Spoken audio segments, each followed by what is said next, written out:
Chapter 9, Nutrition and the Human Digestive System. Kita tengok apa yang ada. Okay, topik ni agak panjang. So kalau kamu tengok tu yang hujung sekali, health issues ataupun disease yang related to the digestive system. Okay, yang kita ada 9.1 sampai 9.7. So hari ni kita hanya akan pergi pada 9.1 and 9.2 sahaja. So 9.1, digestive system. Okay, so ini kita panggil sebagai keseluruhan sistem. Untuk digestive system ni kita panggil sebagai alimentary canal. So alimentary canal ni adalah the whole system yang melibatkan digestive system ni. So dipanggil alimentary canal. So dia akan start daripada mouth dan dia akan berakhir dekat anus. Okay, cikgu terasa semua pun dah tahu salivary gland, tongue, esophagus, pharynx. So pharynx ni kamu panggil dalam bahasa pasar dia your throat lah ataupun anak tekak tekak. Okay, pharynx. Sebenarnya ada lagi yang dekat-dekat dengan pharynx ni ada nama larynx. Larynx ni your voice box peti suara. Larynx. So ada lagi epiglottis tapi di dalam ni tak tunjuk lah. Okay, so itu dekat-dekat dengan your pharynx ni. Ada larynx, epiglottis, then liver, gallbladder, bile duct, appendix, rectum, okay, small intestine, large intestine, pancreas, stomach. Okay. Dalam alimentary canal ni ada 3 gland yang penting. Dia ada banyak juga gland lain tapi 3 ni antara yang paling penting iaitu salivary gland, gastric gland and intestinal gland.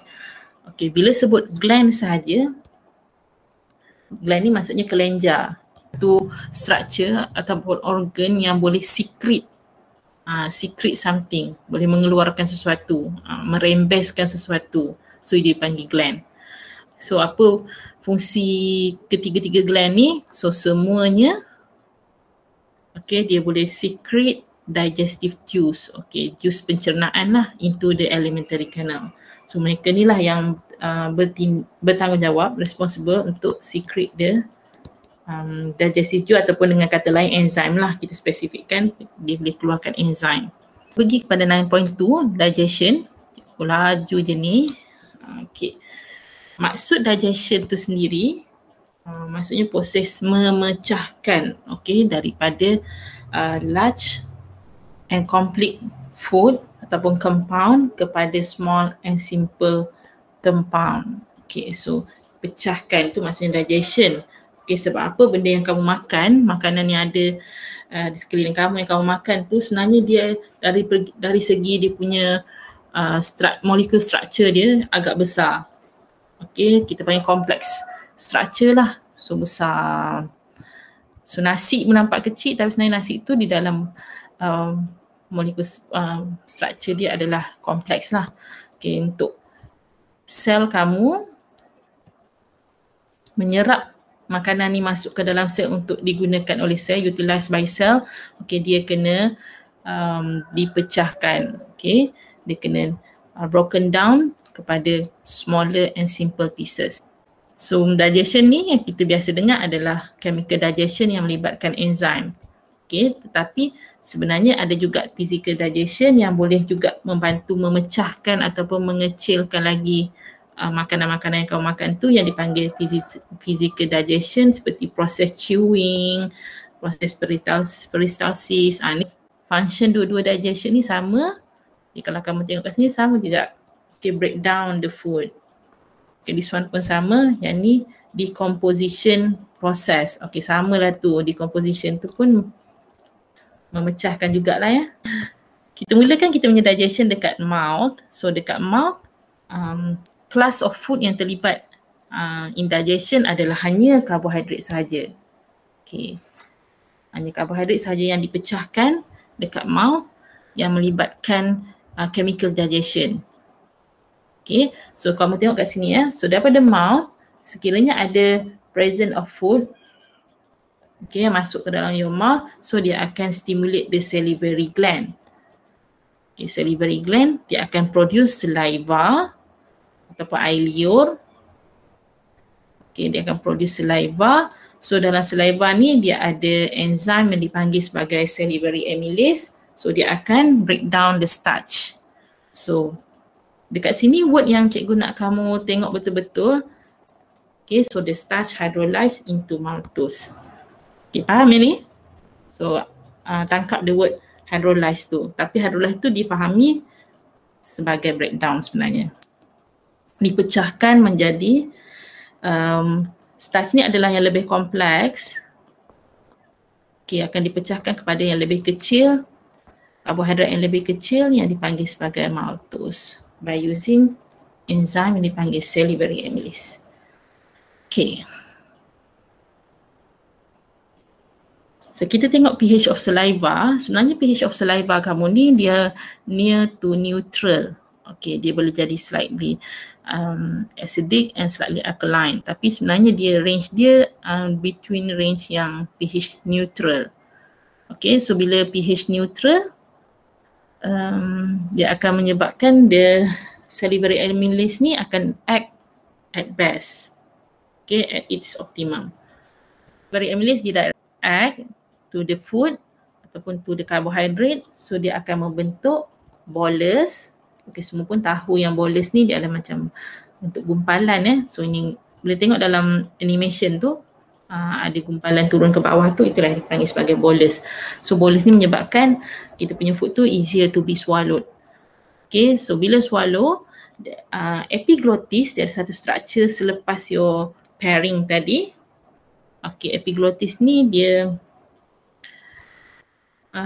ada macam flat injap yang boleh buka tutup So the epiglottis will close the trachea opening to prevent food from entering the trachea. So tadi akan masuk ke esophagus.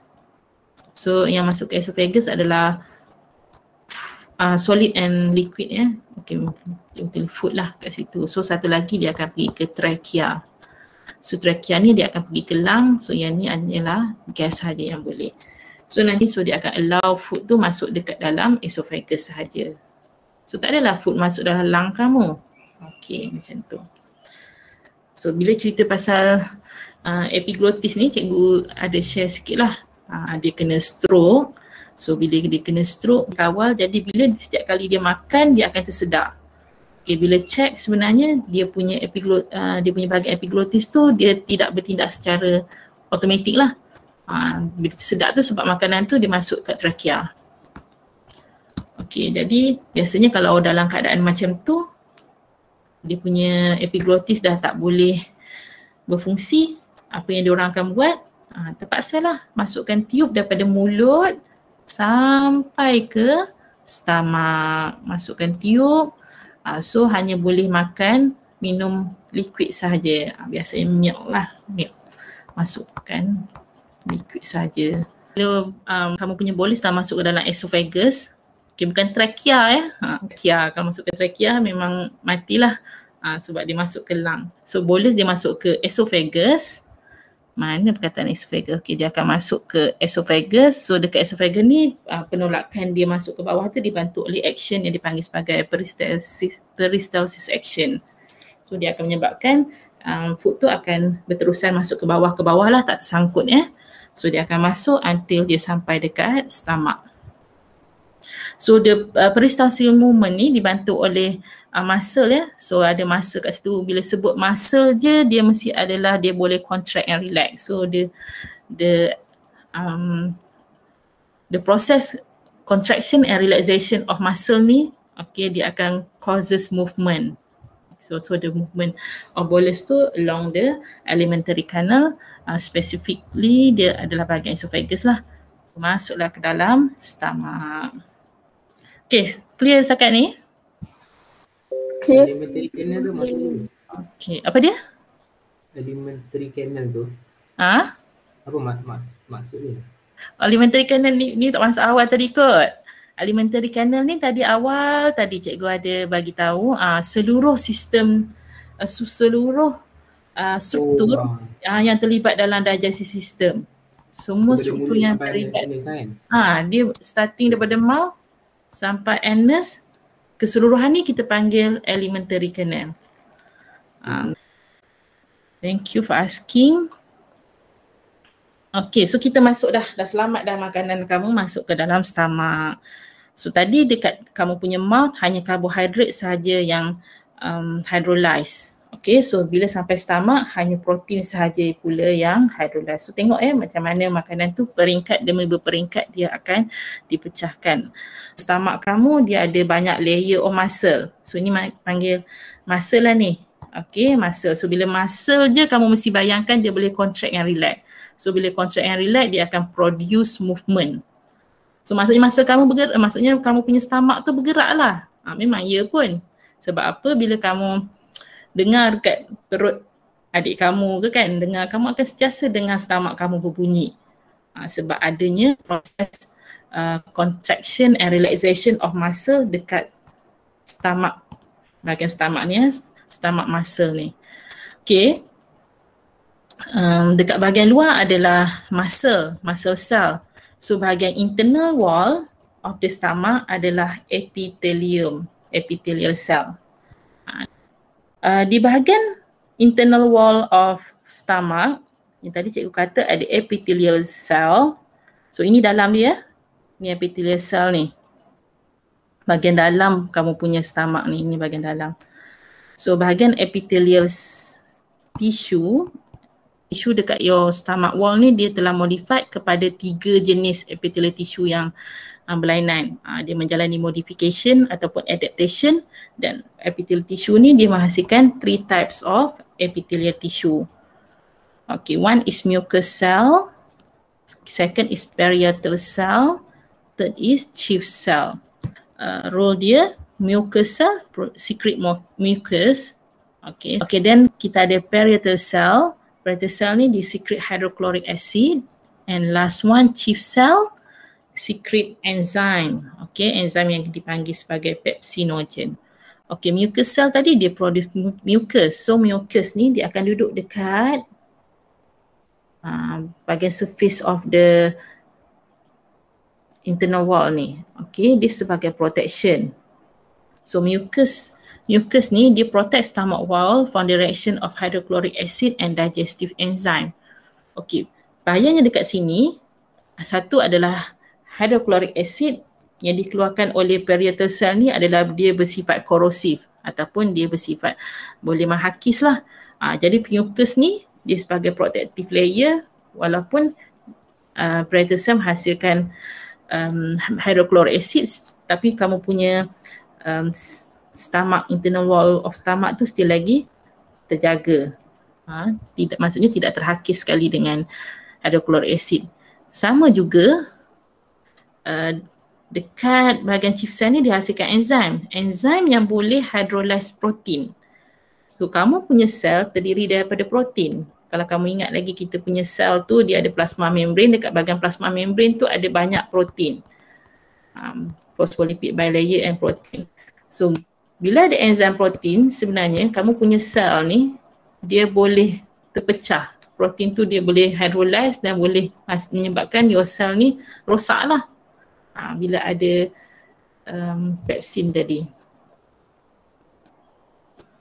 Okey, jadi mucus ni ada dua serampang dua mata. Satu dia nak elakkan hydrochloric acid untuk menghakis kamu punya dinding stomach kamu. Yang keduanya dia nak elakkan pepsin yang ada dekat dalam stomach ni untuk hydrolyze kamu punya stomach wall tu. Okey, hydrochloric acid, okey, dia ada banyak juga function. Okay, kenapa dia dikeluarkan? Satu, nak produce the acidic condition. Okay, sebab pepsin tadi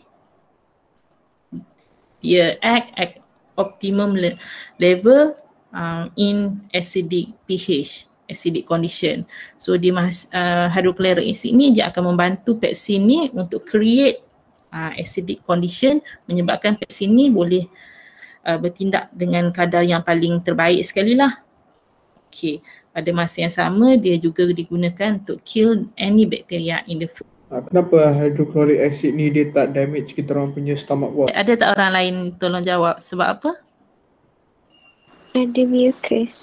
Ya, sebab mucus ni sebagai protection. Mucus dia alkali ke apa? Tak, mucus ni dia macam satu liquid yang dia akan melapisi yang cikgu lukis merah ni dekat kamu punya stomach wall. Dia liquid, dia akan duduk menebalkan kat bahagian sini. So selama mucus ni ada, hydrochloric acid tak akan sampai boleh menjejaskan kamu punya stomach wall. Dia tak damage mucus tu kan? Tak ada tembus Tak.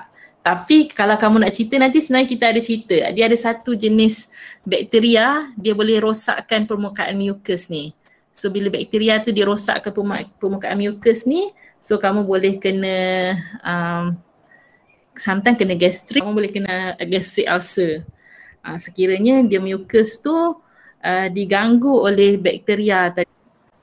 Dia sama macam bila kita tak makan So bila kita tak makan sebenarnya, yang itu hydrochloric acid dia keluar, dia keep on keluar. Jadi yang itu dia boleh menipiskan kamu punya bahagian mucus ni dan akhirnya boleh menyebabkan gastrik juga. Sebenarnya bukan setakat tak makan ya, kamu makan secara tidak teratur pun dia boleh menyebabkan gastrik juga, ataupun dia boleh menyebabkan hydrochloric acid ni dikeluarkan secara eksesif. Okey, contohnya macam kamu berpuasa, bila kamu buka puasa kamu makan banyak, lepas tu makan macam kita banyak tak ingat lah waktu berbuka tu, lepas tu esok tu kamu puasa. So orang yang dia punya pola pemakanan macam ni pun dia boleh terkena juga gastrik. Sebab apa? Bila kamu sebenarnya kamu punya body ni dia banyak train oleh kamu punya lifestyle jugalah. So bila kamu makan banyak pada waktu berbuka, so body kamu tu dia akan dapat signal yang kamu hydrochloric acid ni diperlukan. Jadi bila kamu esok tu kamu sambung balik puasa, dia punya signal tu masih ada lah, dia masih keluarkan hydrochloric acid. Sel yang seterusnya adalah chief cell yang keluarkan pepsinogen. So pepsinogen ni adalah inactive enzyme. So bila dalam keadaan dia ada hydrochloric acid, barulah dia akan jadi activated dan dia akan tukar menjadi pepsin. So bila dia jadi pepsin ni, baru dia boleh act terhadap protein. Okay. So protein hydrolyzed by pepsin to produce polypeptide. Okay, with the addition of water. Dalam food masuk dalam stomach, dia akan mix dengan gastric juice. Okay, apakah gastric juice? Gastric juice adalah campuran hydrochloric acid and pepsin. So itu yang dipanggil sebagai gastric juice. Okay, so dia ada satu churning action. Okay, disebut the food is churned by the peristaltic action of the stomach wall muscle. Okay, dan dia akan hydrochloric acid dalam bentuk liquid. So daripada keadaan bolus tadi, dia akan tukar the food into the semi-fluid called chyme. So chyme ni adalah rupanya seperti kamu punya muntah lah. Tu macam tu lah bentuk yang kamu muntah tu sebenarnya datangnya daripada your stomach. Dia bentuk cairan.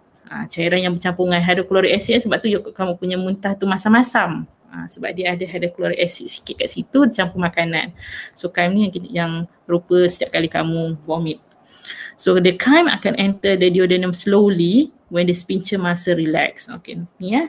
Kata sphincter muscle ni dia open sikit demi sedikit. So dia akan release the chyme into the duodenum. Okay, so sekarang kamu punya stomach ini, okay, lepas stomach je terus small intestine. Okay, right after stomach yang color biru ni dah terus small intestine, tapi small intestine kamu terbahagi kepada 3 bahagian. Okay, ni bahagian yang pertama yang duduk, kalau kamu tengok kat ni dia membezakan dia dekat bahagian ni. Ada large intestine. So bahagian yang first part ni, yang ni pendek ni kita panggil duodenum. Ni bahagian yang pertama. Okay, so bila yang bahagian bawah daripada large intestine ni, yang ni dipanggil sebagai jejunum. Okay, dan yang paling panjang sekali small intestine kamu adalah bahagian yang color hijau yang dipanggil sebagai ileum. Okay, so makanan kamu akan lalu semualah dekat dalam small intestine tu. Ataupun usus kecil ya. Okay, yang lain-lain tu kita tengok nantilah, colon, rectum, appendix, ni semua dah masuk dekat large intestine. Nanti kita cerita yang lain. Tu bila nak jadi feces nanti baru kita cerita pasal large intestine. Bila makanan daripada stomach masuk ke dalam part of small intestine yang the first part, iaitu duodenum. So duodenum ni dia kosong je. dia kosong je. Maksud cikgu kalau dia lalu kat duodenum sahaja, maksudnya tanpa bantuan daripada organ lain, so dia masuk kat duodenum, dia masuk kosong, lalu je, kata lalu tak ada apa, tak ada apa-apa. Jadi sebab duodenum ni dia hanya macam kita kata rongga je lah, saluran je, dia tak ada apa-apa keistimewaan dekat duodenum tu. Okey, akan tetapi adanya bantuan daripada organ berdekatan yang dipanggil iaitu liver and pancreas. Okay, liver ni dia connect dengan satu gallbladder. Okay, liver dia produce bile, dalam bahasa Melayu bile adalah hempedu. Dan hempedu kalau kamu tahu dia pahit sangat. Dia pahit sangat, so maksudnya dia bila pahit tu dia bersifat alkaline lah. Tapi dia store dulu dekat gallbladder. Okay, so bila makanan tu ada, barulah nanti gallbladder akan release the bile tu mengikut keperluan lah. Okay, sebut pasal gallbladder, apa penyakit yang kamu biasa dengar pasal gallbladder? Batu karang. Batu karang. Okay, gallbladder disease yang biasa kita dengar adalah gallstone ataupun batu karang. Okay, batu karang ni ada dua ya. Satu batu karang yang kita panggil yang ada dekat kamu punya kidney, itu kidney stone. Ini gallstone. Dua-dua batu. Tapi dua-dua batu yang daripada production yang dia punya sumber yang lainan lah. Gallstone ni adalah the stone yang terbina daripada kolesterol. Okay, kalau yang kidney stone tu, yang dekat kamu punya bahagian kidney, ada setengah orang kena batu karang sebab susah nak buang air kecil semua tu, itu kidney stone. Kidney stone ni dia terbina daripada pengumpulan kalsium. Kalsium oxalate. Nanti kita akan belajar jugalah yang gallbladder ni. Dia store bile, tapi boleh juga bila kamu tak jaga pemakanan, dia boleh mengumpulkan kolesterol dan menjadi batu karang dan boleh dibuang lah. Buang. Boleh hidup tak? Kita kalau tak ada gallbladder ni, boleh hidup tak? Boleh. Ya, boleh. Sebab dia bukannya yang kita kata yang vital organ. Boleh hidup tapi kamu punya pencernaan, your punya digestion of lipid, dia akan jadi less efficient sebab tidak ada gallbladder. Apa function bile? Bile because they very alkaline, so dia akan neutralize the acidic chyme. Tadi chyme datang daripada stomach, dia very acidic, so dia akan neutralize balik. Okay, dia akan prepare the alkaline condition from 7 to 8. So nanti kamu punya food tu dia akan digested ataupun hydrolyzed di dalam duodenum dalam condition yang slightly alkaline. Okay, untuk memastikan enzim yang ada kat situ boleh bertindak yang terbaik lah in maximum rate. Okay, pada masa yang sama, bile dia akan emulsify lipid. Okay, lipid akan menyebabkan emulsify menjadi tiny droplet to increase the surface area for lipase activity. So lipid ni dia akan jadi dalam bentuk macam ni lah. Okay, lebih mudah lah lipase untuk bertindak terhadap lipid ni untuk hydrolyze the lipid. Manakala pancreas pula dia hasilkan enzim yang cikgu panggil enzim, kalau cikgu suruh budak hafalkan dekat duodenum, enzim LAT. Okay, LAT adalah lipase, amylase and trypsin. Amylase ni dia adalah sambungan daripada mouth tadi. So daripada mouth kita panggil salivary amylase, tapi dia benda yang sama je. Sebab dia punya punca daripada saliva, yang ni dipanggil salivary amylase dekat mouth. Tapi yang ni punca dia daripada pancreas, so dipanggil pancreatic amylase. So dekat duodenum tadi, saya rasa kamu pun dah tahu benda ni. Okay, amylase hydrolyze the starch to produce maltose. Okay, ini ayat dia lah. Okay, trypsin hydrolyze polypeptide, protein okay, kepada yang lebih pendek lagi ataupun lebih kecil lagi iaitu peptide. Okay, the last one lipase hydrolyze lipid okay, into fatty acid and glycerol. So kat sini dia tackle 3 type of food. Satu carbohydrate, protein and lipids. Oh, dulu cikgu bukan sebut LAT, cikgu sebut belat. Belat. B tu cikgu buatkan huruf kecil supaya cikgu dah boleh ingat itu adalah bile. Yang lain tu enzim. Okay. habis dekat dalam duodenum, kat sini dah selesai. Okay, dia akan masuk duodenum ni, dia tidak ceritakan dalam kamu punya syllabus. Okay, so cikgu harap kita tak ada perbincangan banyak pasal duodenum lah, sebab syllabus kamu pun tak bincangkan. Kita assume kat situ hanya sambungan daripada duodenum saja. Daripada duodenum disambung lah, sambung digestion kat situ, dan akhir sekali dia masuk ke dalam bahagian yang the last part of small intestine, okay, which is ileum, yang hijau ni Ini yang paling panjang sekali. Ileum dia ada special karakteristik. Ileum dia boleh produce enzim sendiri dan dia boleh produce mucus sendiri. Beza dengan duodenum tadi. Duodenum tadi kena dibantu. Okay. Ileum tak, ileum dia independent. Dia produce own mucus and intestinal juice that contain enzyme called smell. Kamu nak ingat senang je, dah makin nak turun ke bawah makin berbau lah smell. So smell ni adalah sucrase, maltase, erepsin, lipase and lactase. So 3 tu lah smell. Okay, dan pada waktu ni masih lagi dalam keadaan alkaline medium sebab dibawa daripada duodenum tadi masih dalam bentuk alkaline. Dekat sini masih lagi 3 jenis food yang dia akan digested. Okay, iaitu yang pertama karbohidrat. Karbohidrat banyak. So kat karbohidrat kita ada tadi apa? S-M-E-L-L. So S-M-L. Okay, iaitu sucrase. M adalah maltase. Okay, the last one L adalah lactase. So dia punya substrate dia kamu tahulah, bila maltase dengan maltose, sucrase dengan sucrose, lactase dengan lactose. Yang ni pun cikgu harap kamu dah tahulah, yang ini adalah disaccharide. So bila dia pergi kepada monosaccharide, maltose dia jadi glucose plus glucose. Dekat sini tak tulis Okay, so untuk sucrose dia jadi glucose plus fructose. Ini adalah topik form 4 pula, topik chapter 4 kan tak salah cikgu. Okay, lactose dia akan broken down ataupun hydrolyze menjadi glucose and galactose. Ni kita dah belajar dah sebelum ni. Okay, itu adalah untuk karbohidrat. Okay, lipid dulu. Okay, sambung lipid sama macam tadi lah. Lipase dia akan hydrolyze the lipid into fatty acid and glycerol, sama. Okay, then protein. Okay, the last sekali tadi baru sampai peptide. Dekat duodenum baru sampai peptide. Peptide masih belum kecil lagi.